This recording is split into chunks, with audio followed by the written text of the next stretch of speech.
যুক্তরাষ্ট্রে যারা এসেছেন তারা দুটো বিষয়। এক হলো যে আপনারা জানেন যে দুজন এসেছিলেন, একজন আমাদের অঞ্চলে আর একটা হলো পাশের অঞ্চলে ডেপুটি অ্যাসিস্ট্যান্ট সেক্রেটারি।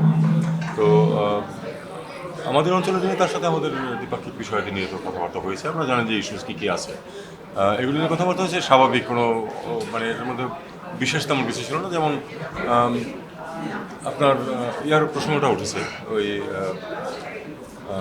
ট্যাক্স যেটা ট্যারিফের প্রসঙ্গ উঠেছে, এবং আমরা বলেছি যে আমরা তো চেষ্টা করছি তোমাদের বাণিজ্য বাধা কমিয়ে আনতে। এবং আমি আরেকটা পয়েন্ট উল্লেখ করেছি যে আসলে তো যেই যেই দুই পক্ষের মধ্যে তফাৎটা যতটা বলা হয় অতটা তো আসলে না, কারণ সার্ভিসেস সেক্টরে তো আমরা প্রচুর আমদানি করি তোমাদের এখানে, এইটুকু বলেছি। আর যিনি আমাদের পাশের অঞ্চল থেকে ছিলেন তাদের মূল ফোকাসটা ছিল আসলে বার্মা।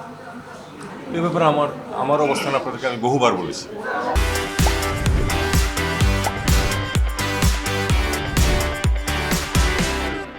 আমি এক্স্যাক্টলি একই কথা তাদেরকে বলেছি যে আসলে রোহিঙ্গা সমস্যার সমাধান না হলে, যদি ওখানে যুদ্ধ শেষও হয়ে যায়, তারপরে শান্তি আসবে না। এটা আমি খুব শক্তভাবে বলেছি। এবং বলেছি যে এখন আমরা একটা নতুন বাস্তবতায় আছি। সত্যিকার অর্থে আমরা একজন নতুন প্রতিবেশী মুখোমুখি, যারা আবার নন স্টেট অ্যাক্টর। তাদের সাথে আমরা না পারছি ওপেনলি স্বাভাবিকভাবে আলোচনা করতে, না পারছি তাদেরকে ইগনোর করতে। কাজে এই ডিফিকাল্ট সিচুয়েশন। আর তাদেরকে আরেকটা কথা আমি বলেছি যে দেয়ার উইল বি টাইম যখন হয়তো এই সমস্যাটা স্থিতি আসবে এবং একটা সমাধানের দিকে যাবে।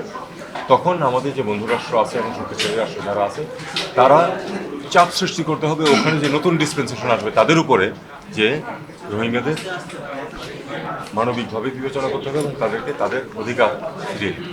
এটুকু।